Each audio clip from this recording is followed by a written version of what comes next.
All right. Welcome to another Coach Learning Series session. Excited to dive in. We have an awesome panel with Ellen and Andy. So thanks for being here, you both. Always good to see your faces. Today we're going to talk about how to build strong client relationships and kind of mastering your craft as a coach. We do want to continue to invest in you as coaches and making you feel like you're leveling up and able to serve more and better. And so we definitely this is just the beginning, but we'll have lots of additional things coming in the coming months and years. So excited to dive in on this topic. I'm John, CEO of Leland, joined here with Ellen and Andy. I would love, Ellen, could you do kind of a quick introduction on you, and then I'll kick it over to Andy. I'll do my introduction and then I'll pass it to you. As I mentioned, CEO of Leland. I actually coach on Leland as well for MBA entrepreneurship. More lately, I've been doing some fundraising coaching for entrepreneurs, and then I do some product management coaching and also a little bit of biz ops coaching as well. So that's what I do on Leland. Ellen, I'll kick it to you. Great, thank you. I don't know how fair it is to make me introduce myself after the CEO of Leland, but I've been doing this with Leland for about a year, and my experience is in admissions and advising both traditional and non-traditional students. I worked at Columbia University in the dental school as a director of admissions for a while, then an assistant dean in the postbac program, similar role at Fordham University. So my entire career has been helping people get into professional school. So this has been really fun for me to kind of do the best part of what was my career on a regular basis. It's great. Love it. Thanks, Ellen. Ellen is a very popular coach, so we're excited to have her here. And we'll kick it to you. Oh, okay, that's a really tough act for me to follow. So I born in Rhode Island, grew up there, went to undergrad at Stanford. I was kind of a business nerd for a long time. Worked in the business world for a little while, and then decided to be a screenwriter and moved to LA. And kind of along the way, my interest in storytelling and marketing kind of merged, morphed together into this thing that I never knew existed, which is MBA admissions coaching. So I've been specializing in that for a while. It's been time flies. It's been over for 20 years now, and I just find that it's just a really fun process, and I find that I really enjoy helping people kind of figure out things about themselves that they haven't had time to think about, and end up kind of learning maybe to write a little bit better, and maybe to understand themselves and kind of why they are where they are a little bit better. That's been fun for me. That's great. And a fun fact is that Andy was my admissions coach 8 years ago and helped me get into Harvard and Stanford. So very much grateful to him forever. You could say that Leland was born because Andy was my coach. So yeah, very excited to have him on Leland now. It's been a while now. So, and he's one of the most popular coaches as well in the MBA world. So excited to learn from you both today. So we have an hour blocked. I don't know if we'll take the full time, but we'll definitely try to save some time for Q&A at the end. And we have kind of a packed lineup. Sorry, I didn't actually click to the right slides when they were going through it, but you can go read their reviews. They're amazing. Changed my life forever. This wasn't actually me either. There's lots of people that changing lives. So today, yeah, we're gonna talk through leveling up your coaching skills, how to build strong client relationships. We're gonna run through a bunch of different tips, and I have some questions for Andy and Ellen and yeah, but we want to make this interactive. So if you have questions, you can use the raise your hand feature. You can drop it in the chat. We have Kristen here on the call as well. Thank you, Kristen, for organizing all of these and spending so much time helping our coaches. So the first thing we're going to talk about is something that a lot of you probably already have thought about, or maybe less intentionally, but certainly something in the back of your mind. There's kind of this like amateur coach or mentor that comes up that, of course, many of us have done mentoring or calls on the side. They're helpful, usually kind of less available, usually don't have as much structure. Usually it's kind of just like, yeah, I'll tell you what I did for my experience. And they sort of react to the client. And they obviously like are going to earn a lot less than a professional. Oftentimes they're not earning any money. It's just sort of a mentor. When you cross the bridge to Leland, really what we're asking and what your clients are asking is for you to be a professional. Professionals are life-changing. They have clear SLAs. They try to get back to people in a timely manner. They have, availability that works. They try to serve their client, right? Their client first. They provide structure and clarity, resources that they've maybe built. They run a playbook that they've learned not only from their own experience, but from helping other people.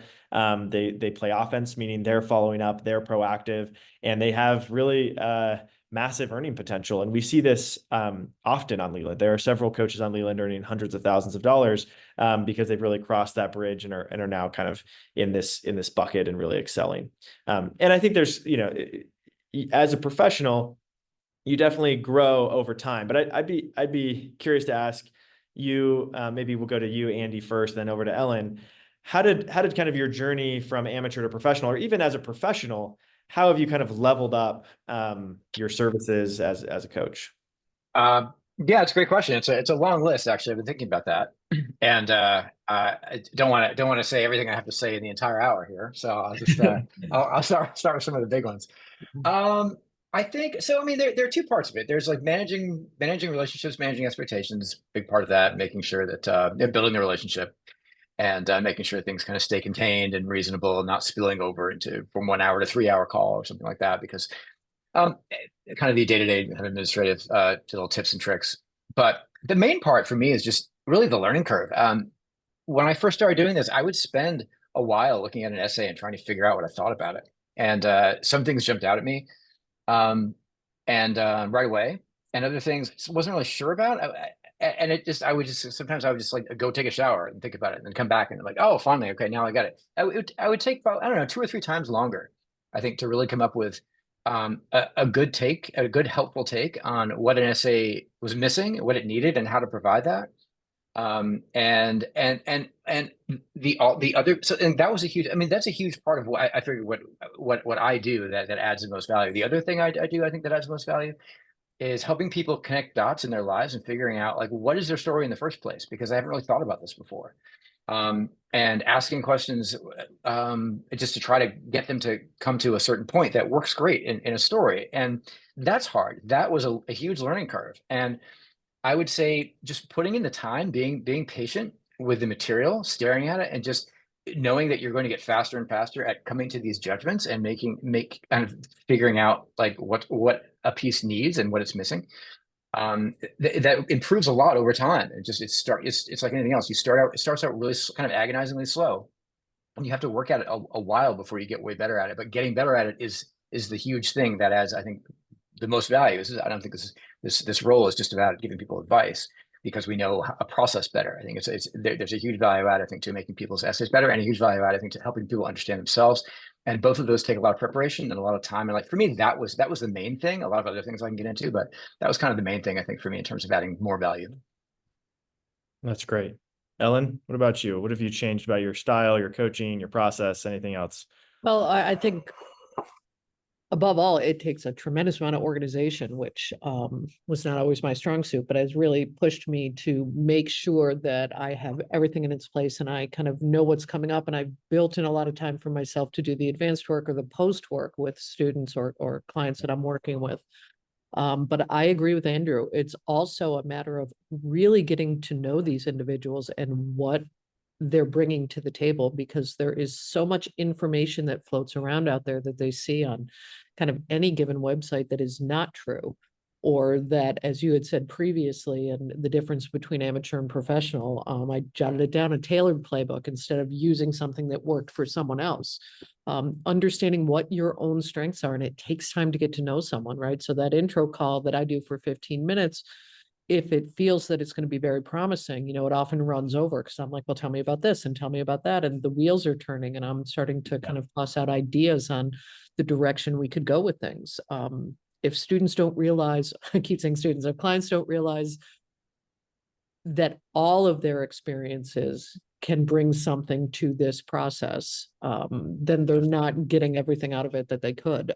So the more you get to know them, the more kind of inhibitions break down and friendliness comes in, and they mention small things here or there, which are like, aha, you didn't mention that. You didn't tell me that. That's really, really important, right? Let's think about putting that in the personal statement. So really taking a tremendous amount of time to get to know what people are bringing to the table and what their goals truly are. Yeah, that's great. That's really great.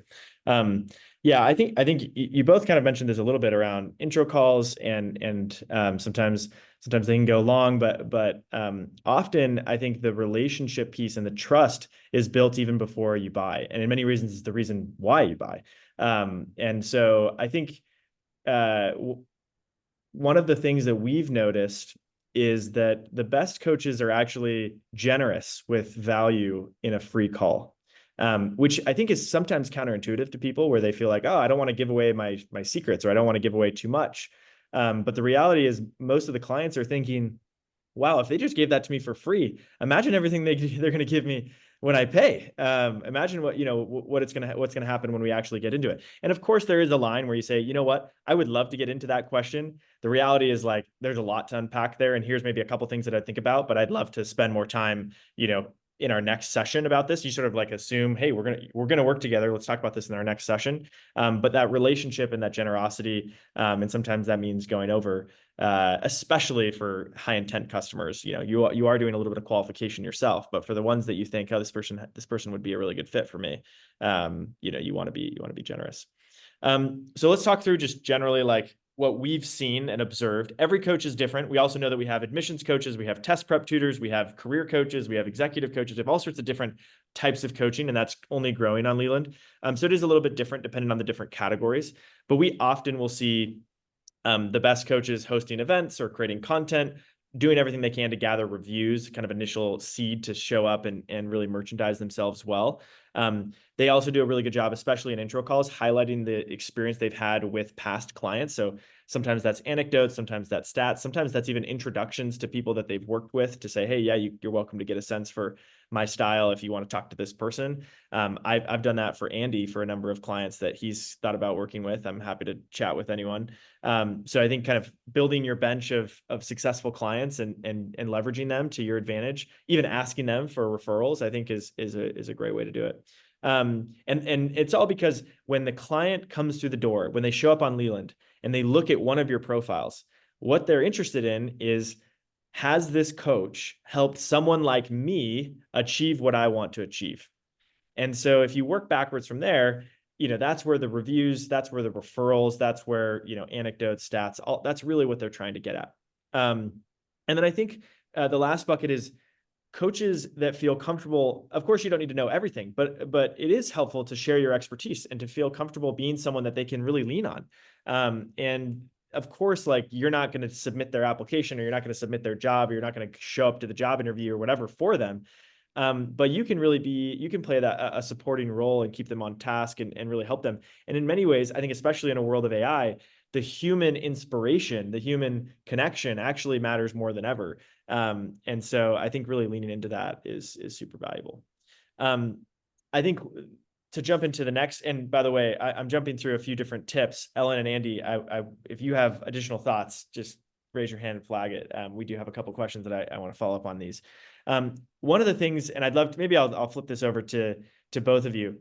What do you do when you get a client that maybe has unrealistic expectations, or maybe not just unrealistic expectations, maybe just has high ambitions that are hard for anyone? I'm sure, Andy, when you saw me, you were like, all right, this kid's could get in, but like, who knows, maybe not. And then we had conversations at times where you were like, this is not good enough to get you into this school.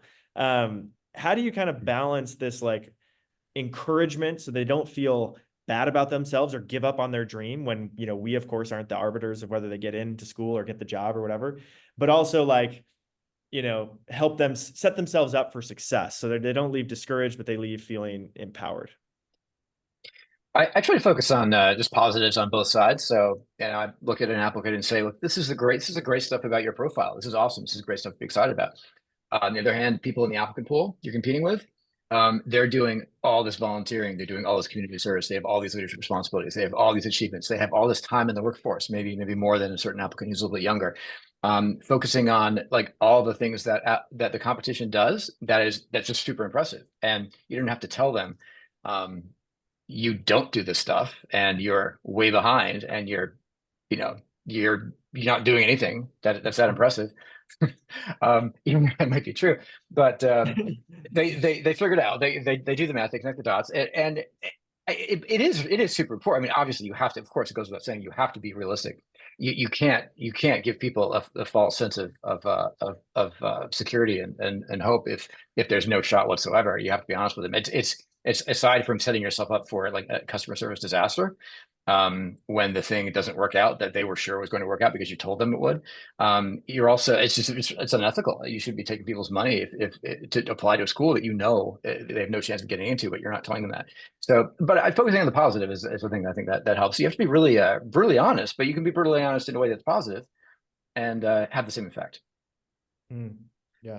Ellen, how do you I think? try and bring them into it together with me. And I often use the phrase, okay, well, so we both know this is going to be an uphill climb. So here's what our goals are. Here's what we're trying to do. And Yeah. here's maybe a different direction we might go as a backup, something that might be a little bit more realistic. And almost to a person, I get the head nod when I say that. Okay, we both know that. And what are we going to do? Right. I just had an intro call with someone this morning who is in her, generous to say, early 30s, approaching her mid 30s, wants to go to med school, wants to go to one of the tuition-free med schools. That's really not going to happen. But we talked a little bit about what the challenges are for that, what the application numbers are for that, what some other pathways might be, the idea of scholarship, but also kind of preparing to be attractive to those schools in areas that she has yet to kind of blossom into yet, and what the options are. And she left the call. It did go a little bit long, right? Because we kind of talked about plan A, plan B, but she left it recognizing what her strengths are and what the challenges will be for that goal.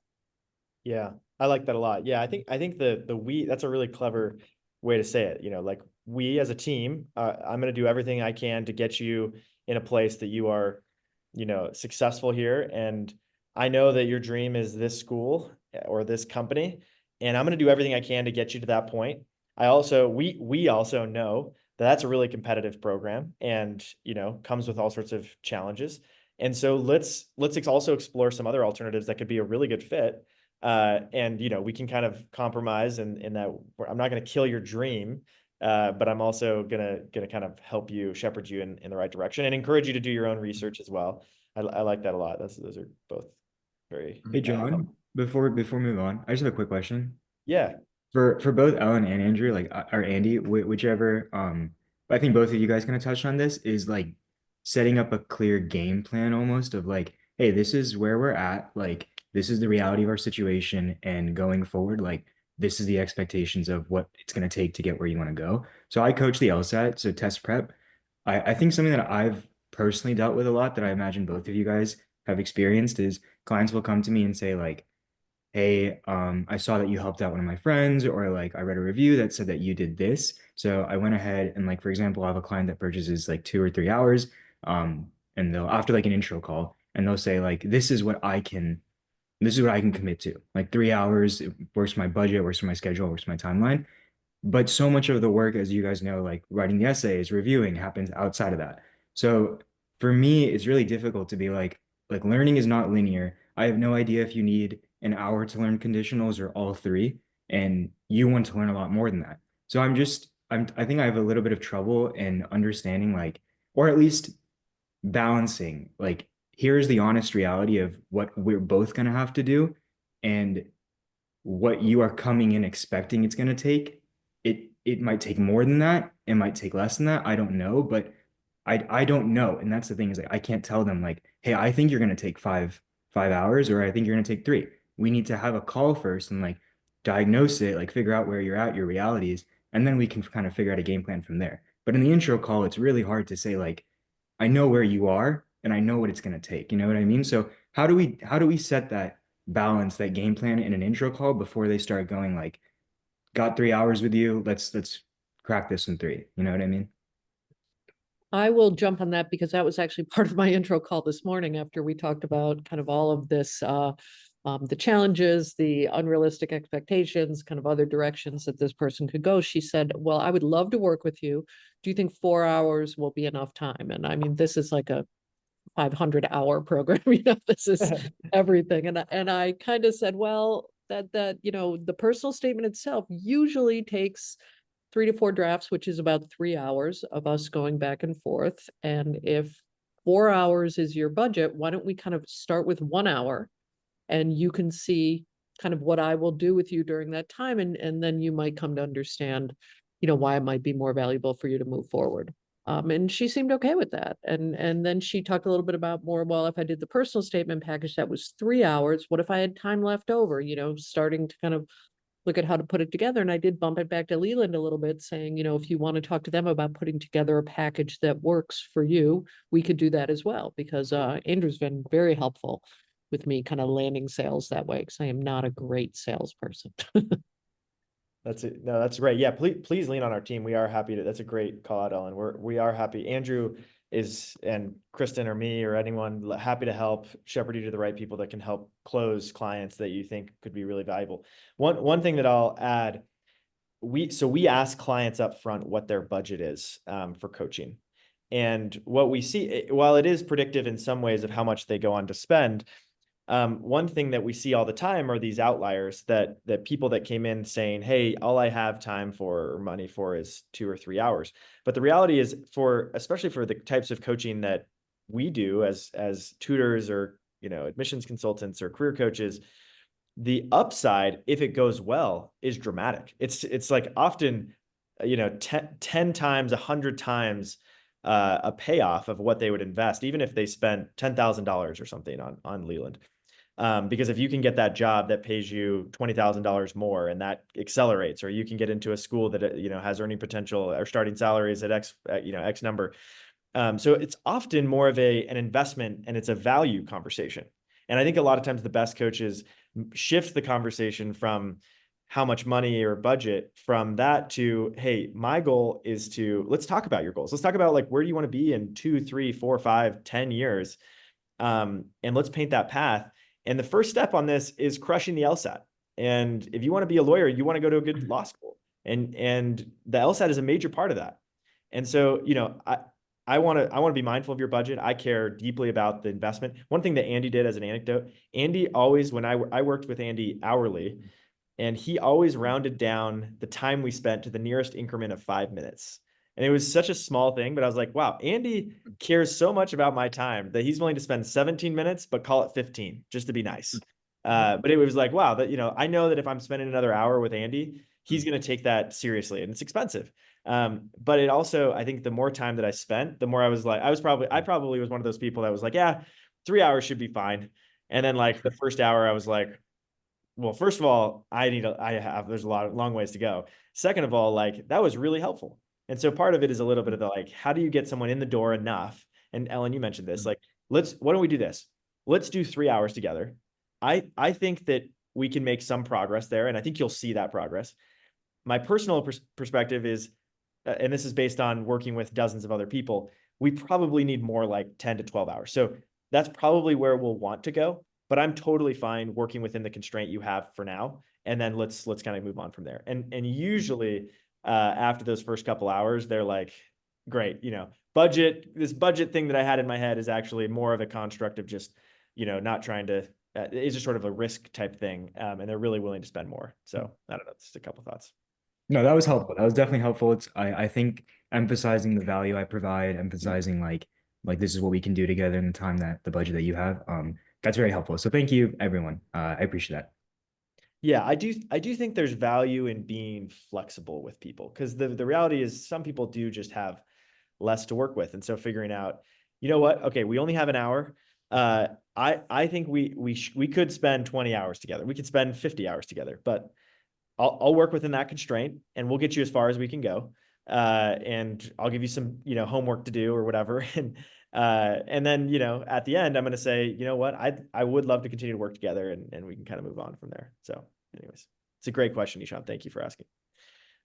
This is actually a good segue into like figuring out how do you drive towards a bigger commitment for customers, and figuring out like, how do we create consistency in a goal? And whether that's, packages or it's a subscription, we're actually rolling out the ability for people to subscribe to coaches, because so many of them have asked for subscriptions and they're like, I just keep buying 1 or 2 hours or 4 hours a month. Can I just subscribe and we'll give you a discount and we'll actually throw in Leland Plus and other value.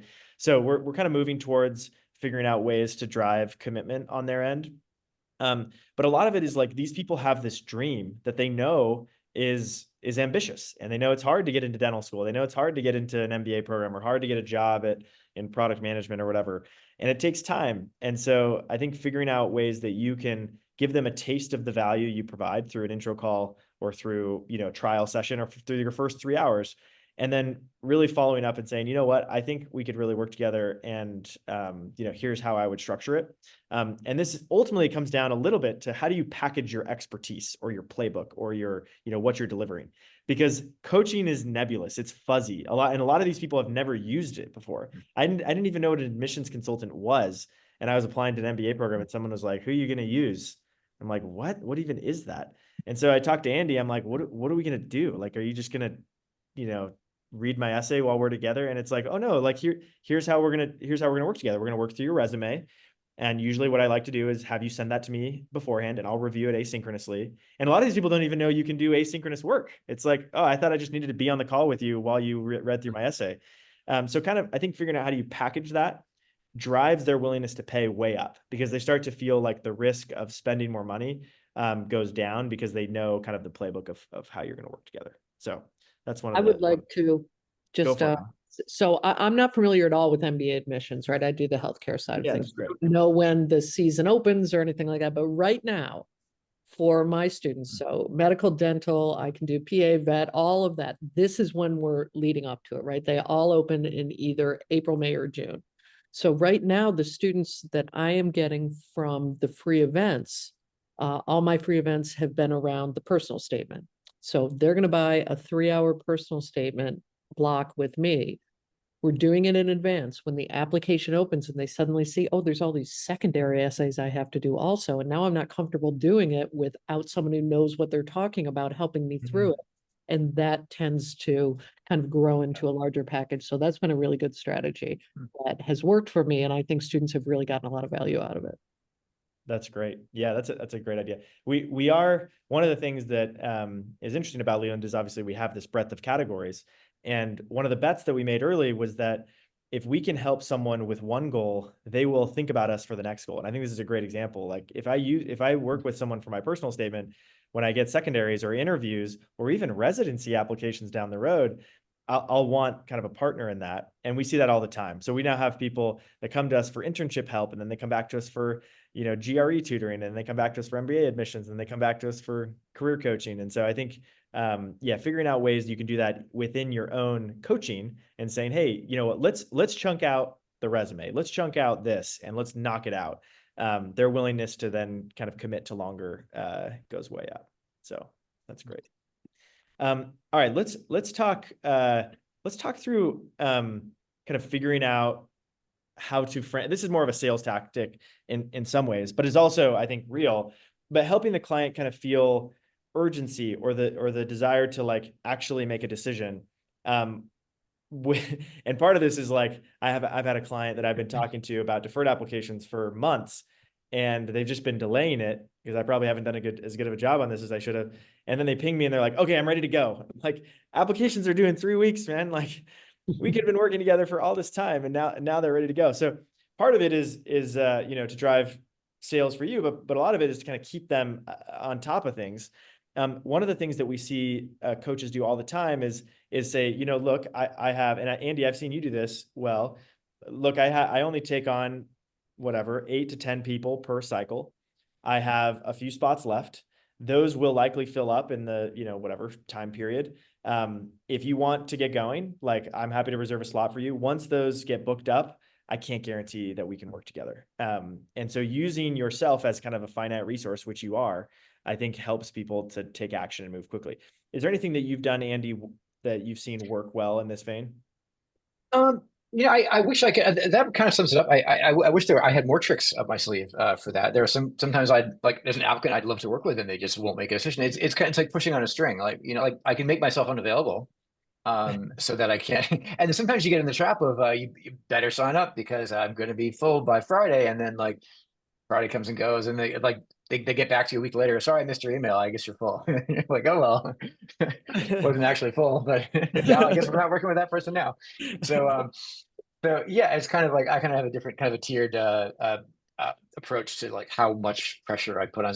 If there's an applicant who I can sort of like live without working with, because maybe they're just kind of just not super strong profile, then I just won't put as much pressure, or maybe I'll put more pressure on, so they either kind of stay in my pipeline or get out, and or just. But honestly, like you can't really you can restrict you can close the window, but you can't really yank them and grab and pull them into it. It's kind of Yeah. just like I said, I wish there was more things that I could think of to do. Yeah, one of the things that we've seen a couple coaches do is they will say, "Hey, so deadlines. Let's say it's healthcare and it's Ellen and someone that's applying next year." We've seen some people that will say, "You know what? I do book up usually for each cycle." And so one thing that I'll do with some folks is we'll do kind of like an early starters package where we'll meet once a quarter, once a month, or every other month, moving through the rest of the year. And then going into next year, then we'll start like the real process. And so you start to like proactively build your book of business throughout the year. And then you just have a lot more kind of reliability as you go, as opposed to saying, "Hey, come back to me in 6 months."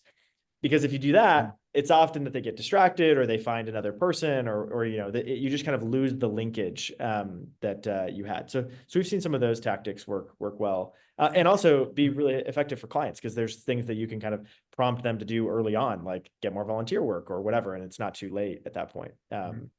So that's been something that we've seen.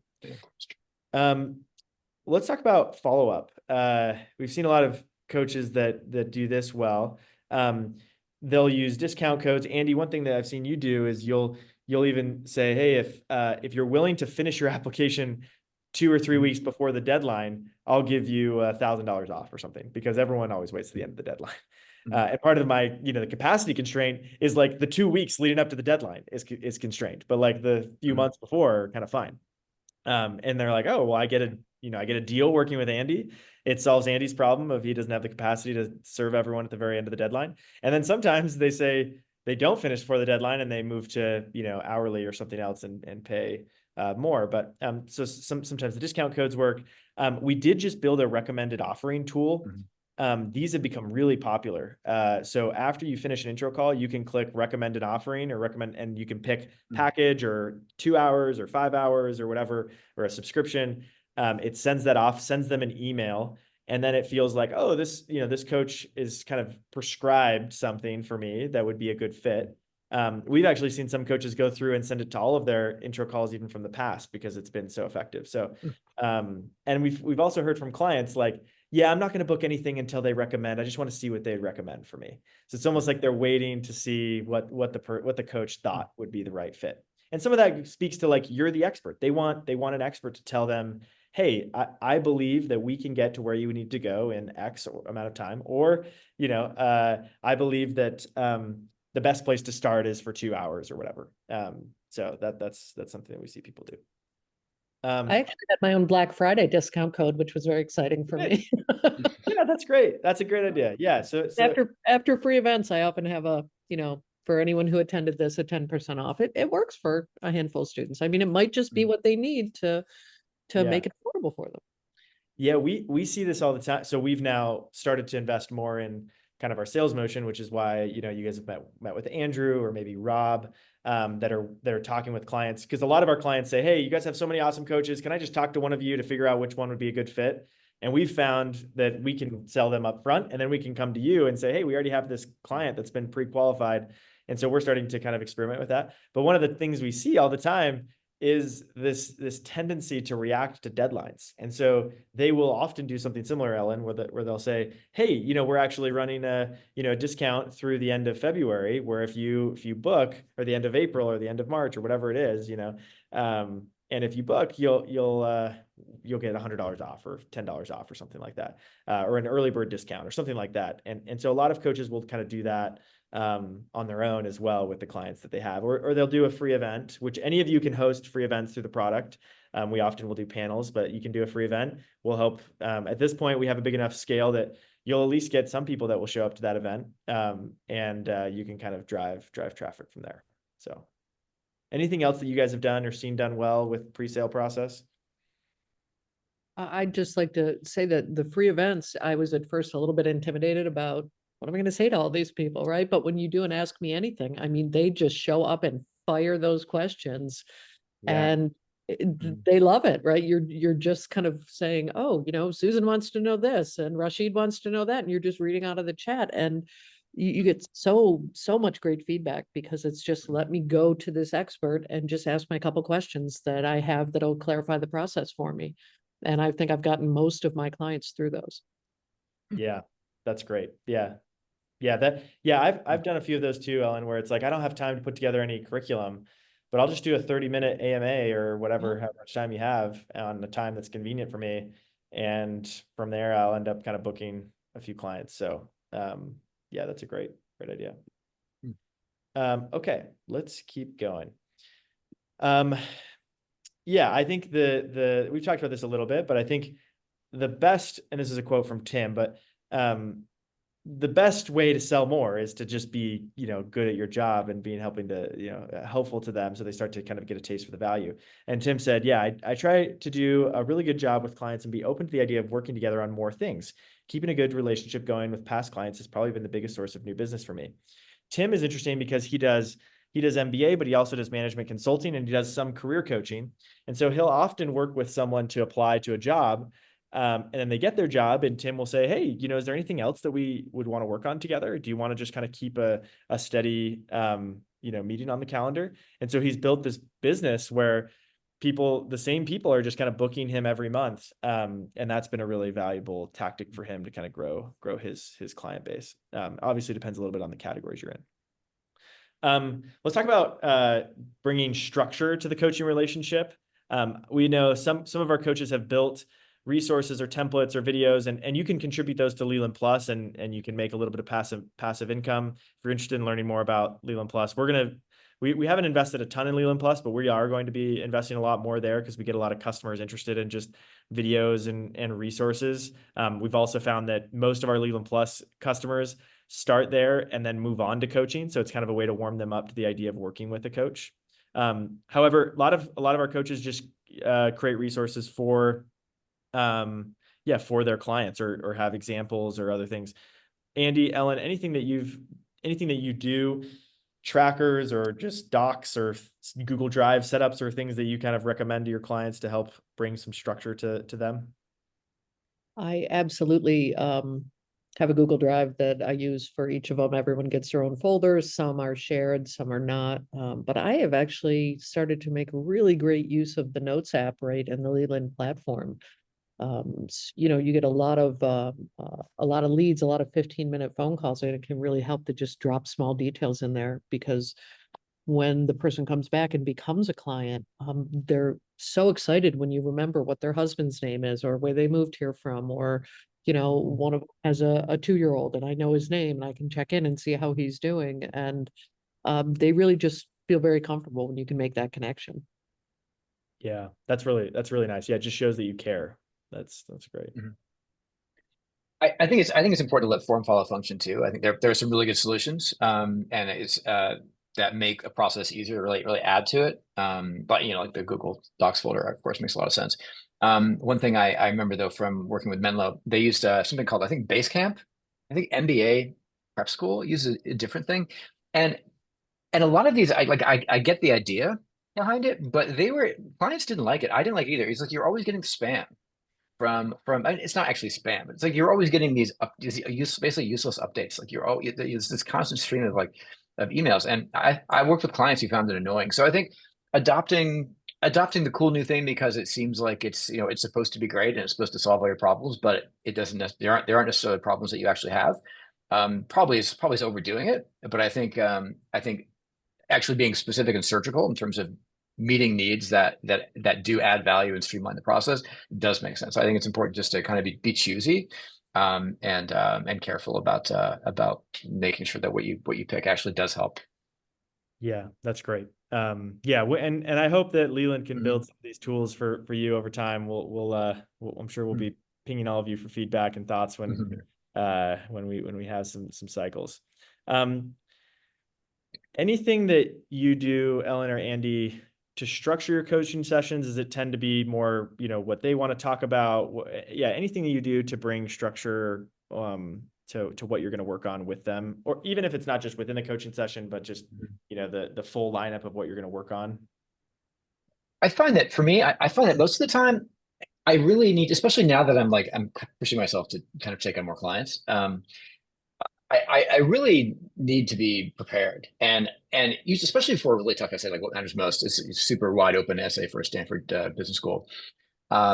It's that could be a 3-4 hour conversation that could spill into 3 more hours on a second day. Even I've had 3-day brainstorming sessions for the same essay. And I find that if I actually think about it myself as if it were my essay, what would I do? I know all this stuff about this person. We've done all this different. We've worked on their resume, brag sheet. I've talked for 2 hours about their parents and like the things they did as kids, and and all this different stuff. Like I know a lot. I know a good amount about these people already. I've already seen like themes that that are merging, dots they're connecting.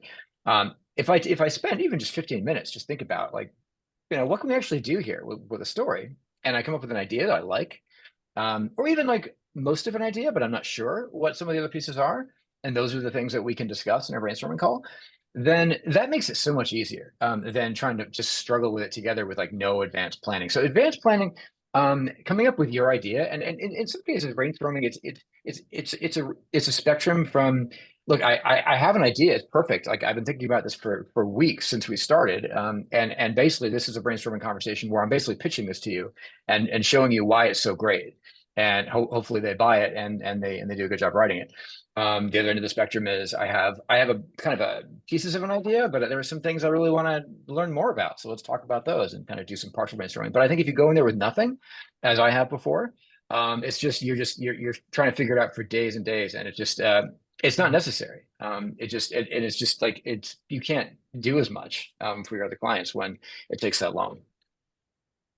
Yeah, most of what I've been doing recently, just because of the time of year right now, is as I said, personal statements. And what I will say to the individual is, if you don't know what to say, and a lot of you might not, right? I want you to give me, for most of the schools, the character limit is between 4,000 and 5,000.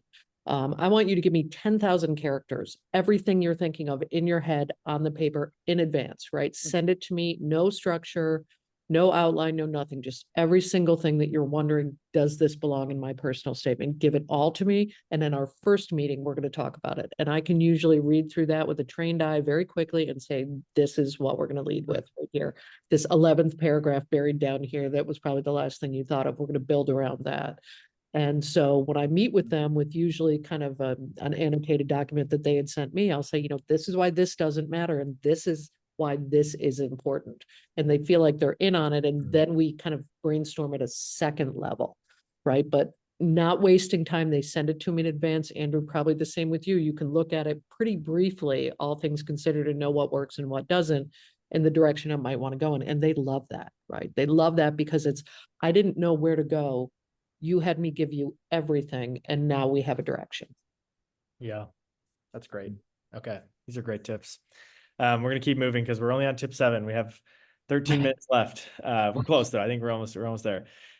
So I think this is the other thing, and we'd love to figure out ways to really make the Slack channel, and this is already happening in many ways, but how do we create community where we can keep up to date together on trends and processes to help our clients and really differentiate themselves as new ideas or new questions pop up or new processes change. You can obviously always go to Leland Plus.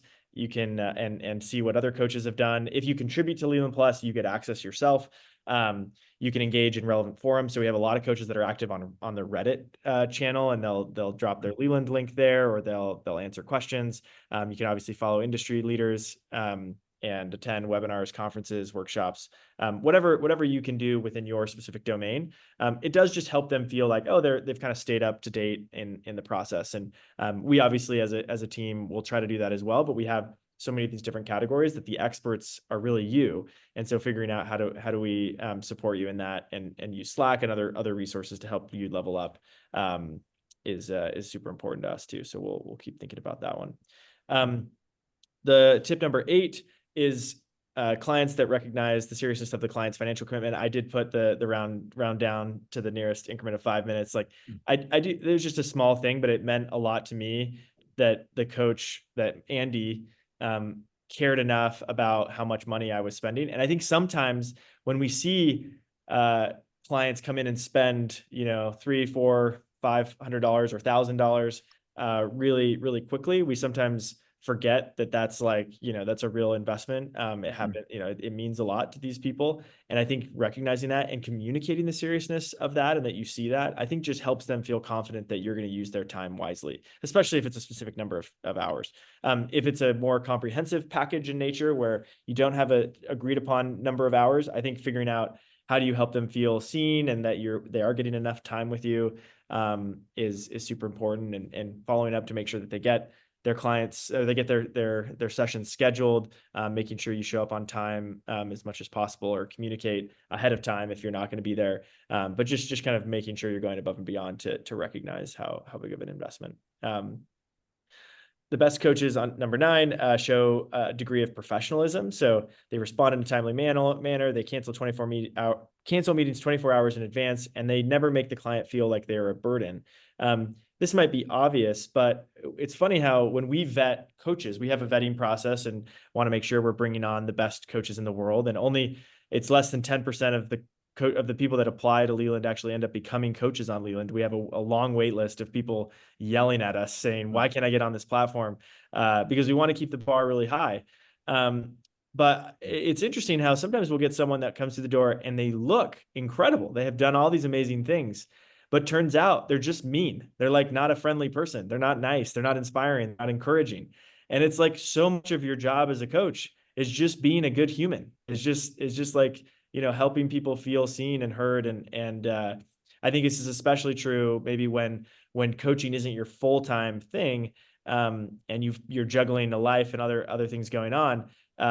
These people are not just a random mentor call. They're investing their time with you. So I think just recognizing that a lot of your job is being a happy, smiling face that believes in them. A lot of these people just need someone that believes, need someone to be there for them. So we certainly see that. And it's part of the reason why some of these people will call you before they tell their family when they get into school or get a job or whatever, because they feel like you're a team, right? It's like, of course I would tell Ellen that I got into dental school first. Like, we did this together, right? She's been saying we the whole time. So I think that's one of the special parts. We've been collecting actually text messages and emails and things that we've gotten from clients, and we're going to put them on a wall in our office, call it the win wall, because it's really important. And I think that as you show professionalism, as you show up in a friendly way, as you show up and believe in them, it obviously goes a long ways. I'll flip this over to Ellen and Andy. When you're busy, which you are all busy, and especially probably around deadlines, how do you manage client expectations while also making sure that they, get the help that they need?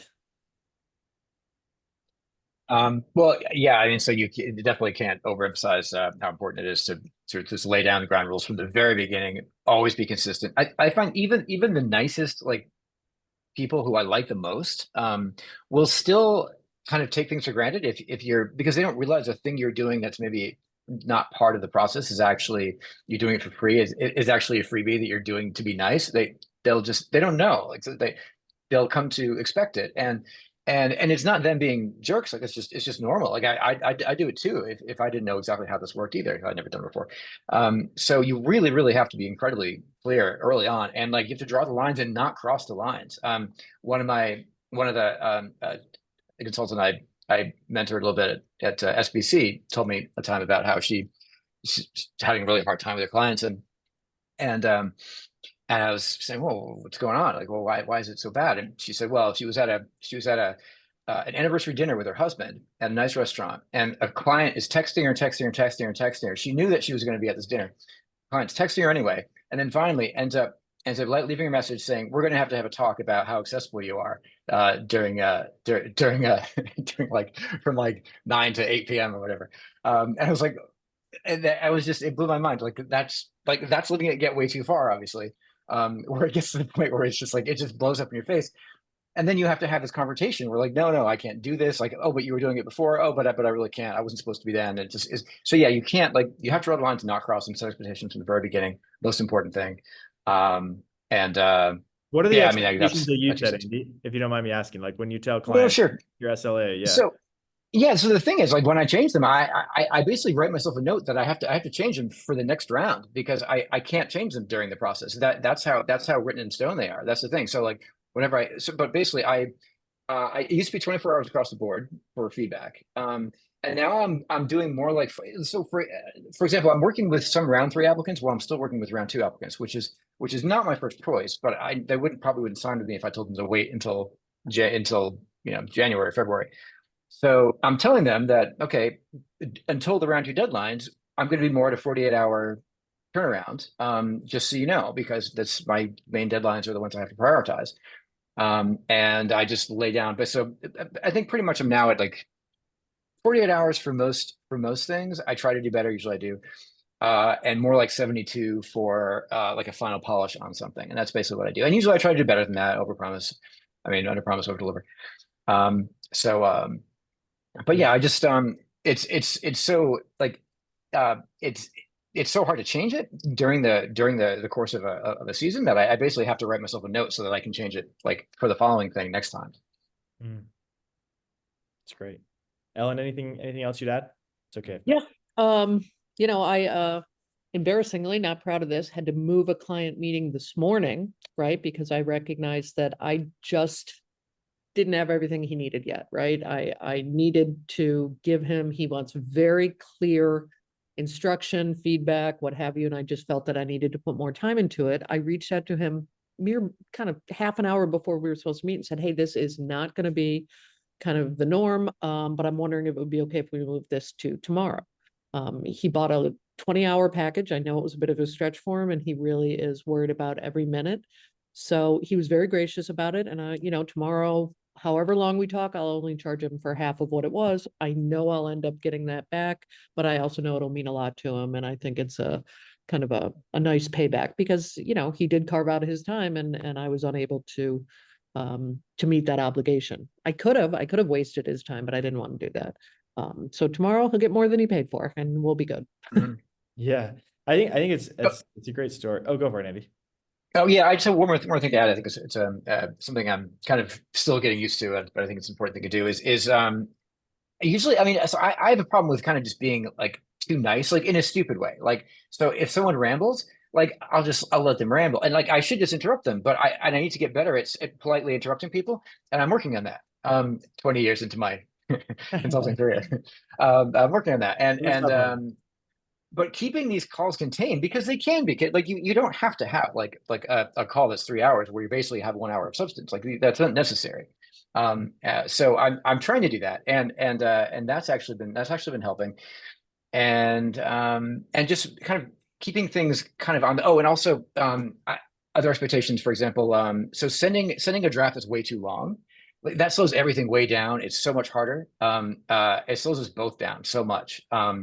And so I have to establish these at the outset. I can't just make them up as you go along because it doesn't work that way. But I'll say at the very beginning and in the fine print in my profile, the drafts have to be within 20% of the word count, because if it's double the word count, it's not a draft. It's a theoretical draft. It's notes.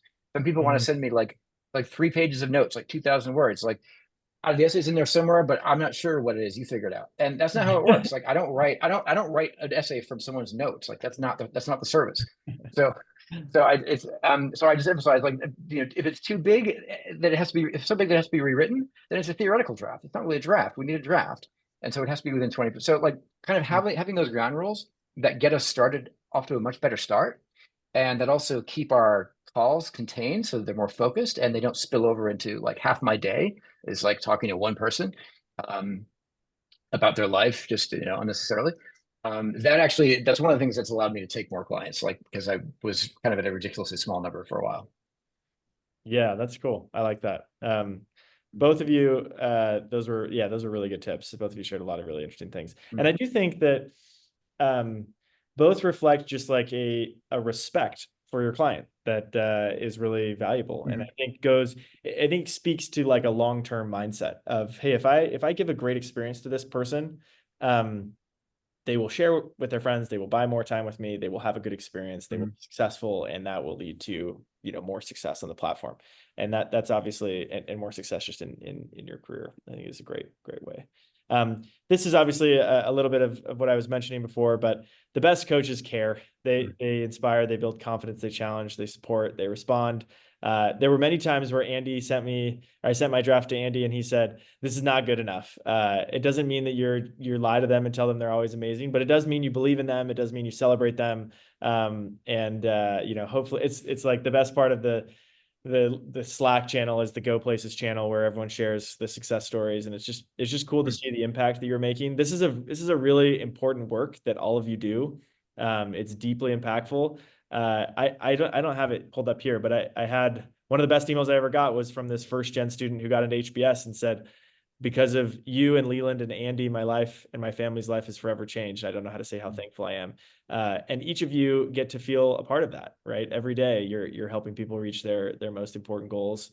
And we raised our Series A, as many of you know, last year.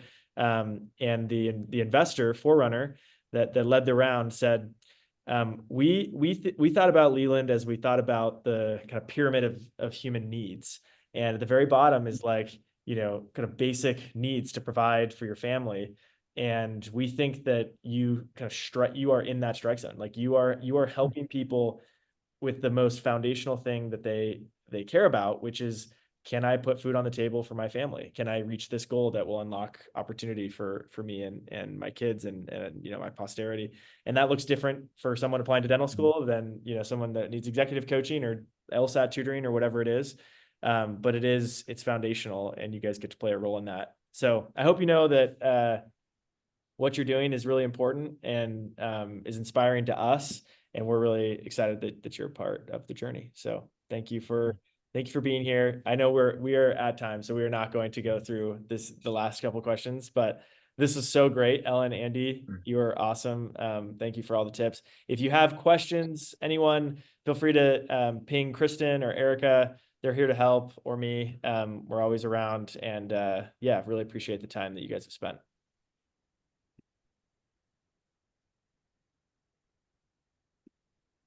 Thanks for the love in the chat too.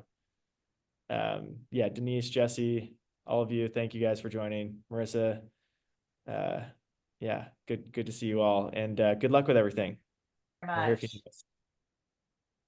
Thanks all. See you soon. Thank you. Take care.